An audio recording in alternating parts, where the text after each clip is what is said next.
Assalamualaikum warahmatullahi wabarakatuh. Hai semuanya. Kali ini saya akan menjelaskan soal hukum farmasi. Part pertama. Soal yang pertama, seorang TTK meracik sediaan obat jadi dari resep sebagai berikut. Resep Gentamicin ointment 2% 5 gram nomor 1 SPDD aplik Lockdoll. Ia bertugas untuk mencantumkan etiket tentang cara pakai obat. Apakah informasi yang perlu disertakan pada etiket obat tersebut? A. Berikan setengahnya.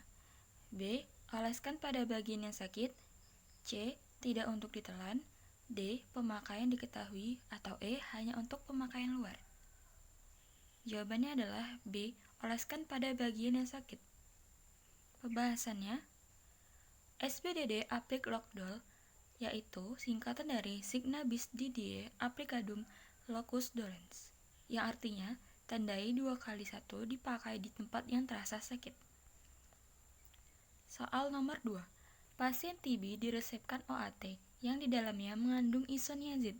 Beberapa minggu kemudian, ia mengeluh sering kram dan kesemutan pada jari tangan.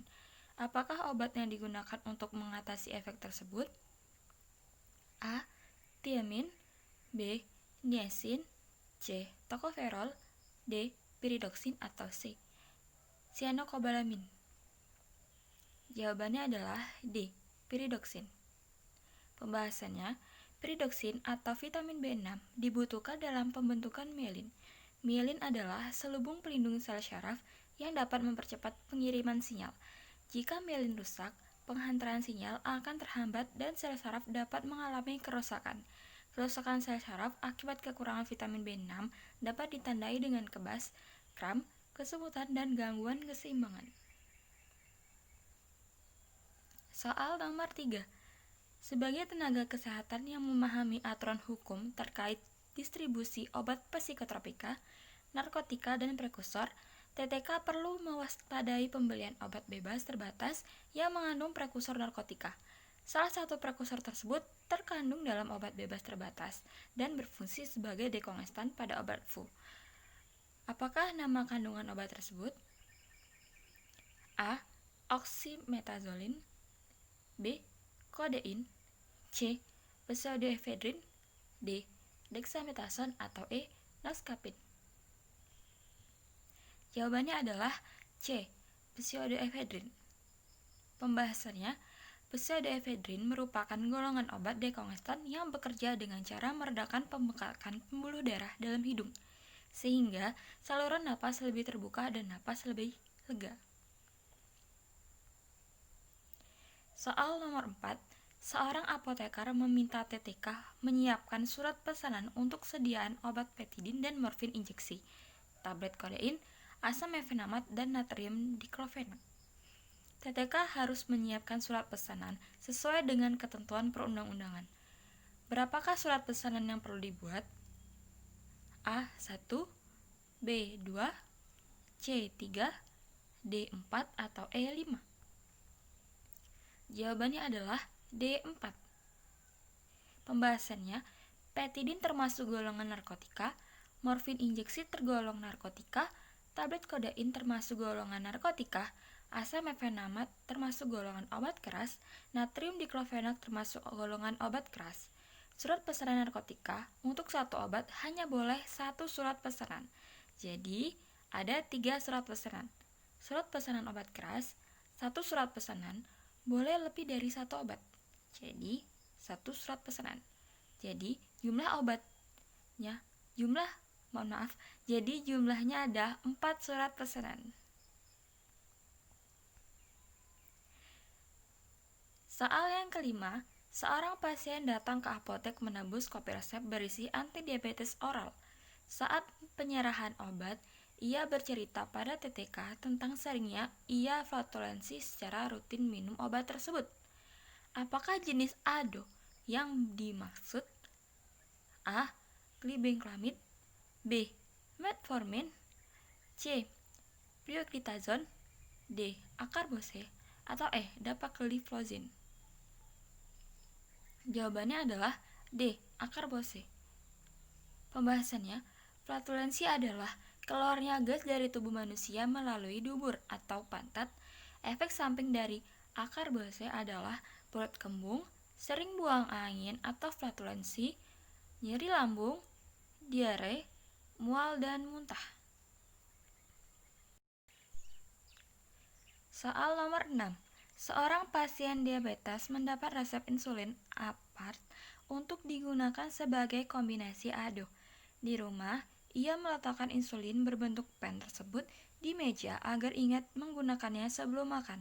Berapa lamakah sediaan tersebut dapat disimpan di suhu ruang?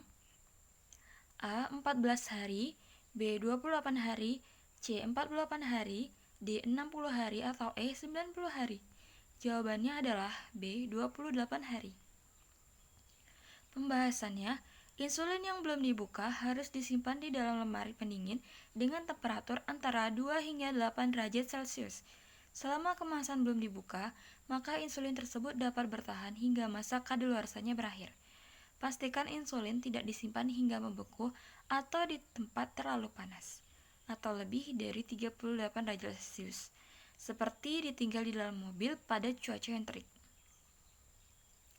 Jika sikon tidak memungkinkan, Anda bisa menyimpan insulin dalam kulkas.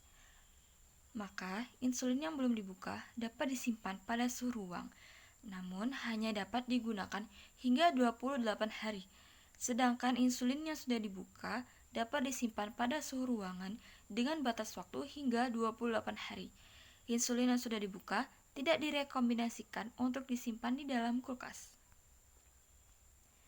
Soal nomor 7. Seorang pasien mengalami gejala perih di lambung karena MAH. Ia datang ke apotek meminta saran obat yang sesuai ke TTK yang bertugas. Ia bercerita pernah meminum antasida untuk mengatasi keluhannya, tetapi ia mengaku mengalami diare. Apakah kandungan antasida yang menyebabkan efek tersebut? A. Aluminium hidroksida, B. Magnesium trisiklat, C. Natrium karbonat, D. Kalsium karbonat, atau E. Magnesium hidroksida.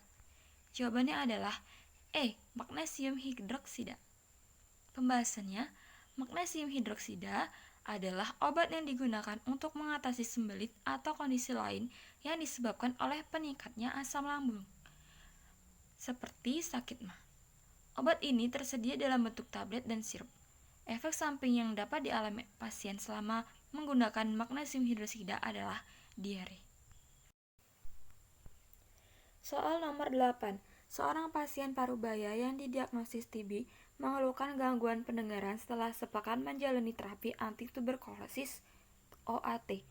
Apakah OAT yang berpotensi menimbulkan efek samping tersebut? A. Rifampicin, B. Ethambutol, C. Streptomycin, D. Isoniazid, atau E. Pyrazinamide. Jawabannya adalah C. Streptomycin. Pembahasannya, masalah pendengaran biasanya disebabkan oleh OAT yang disuntikan, yaitu streptomycin. Obat tersebut memang memiliki efek samping ototoksik alias merusak organ dalam pendengaran. Akan tetapi, tidak semua pasien yang mendapatkan streptomycin akan mengalami gangguan pendengaran. Soal nomor 9. Seorang pasien terdiagnosis diabetes mellitus tipe 2 setahun yang lalu. Dokter mendiagnosis penyakitnya setelah memeriksa gula darah sewaktu 300 mg per dl. Saat itu, ia mengeluh sering merasa lapar dan makan dalam porsi besar. Apakah istilah medis yang sesuai untuk gejala yang dialami pasien tersebut? A. Polipagia, B. Polidispia, C. Poliuria, D. Polisistik, E. Poliartriter. Jawabannya adalah A. Polifagia. Pembahasannya, polifagia adalah istilah medis yang menggambarkan rasa lapar berlebihan atau peningkatan nafsu makan lebih dari biasanya. Soal nomor 10. Seorang TTK menerima vaksin dari Dinas Kesehatan setempat. Salah satu jenis vaksin perlu disimpan di suhu minus 15 derajat Celcius sampai minus 25 derajat Celcius. Ia perlu memperhatikan suhu penyimpanan vaksin tersebut agar tidak rusak. Apakah jenis vaksin yang dimaksud? A. Polio, B. DT, C. TT, D. Hepatitis B, atau E. DPT-HB? Jawabannya adalah A. Polio. Pembahasannya, vaksin polio disimpan pada suhu minus 15 derajat Celcius sampai minus 25 derajat Celcius pada freezer atau freezer room. Demikianlah soal hukum dari D3 fraksi per 1. Mohon maaf bila ada jawaban yang salah. Mungkin kalau ada yang salah bisa komen di bawah, karena kita sama-sama belajar. Assalamualaikum warahmatullahi wabarakatuh. Terima kasih.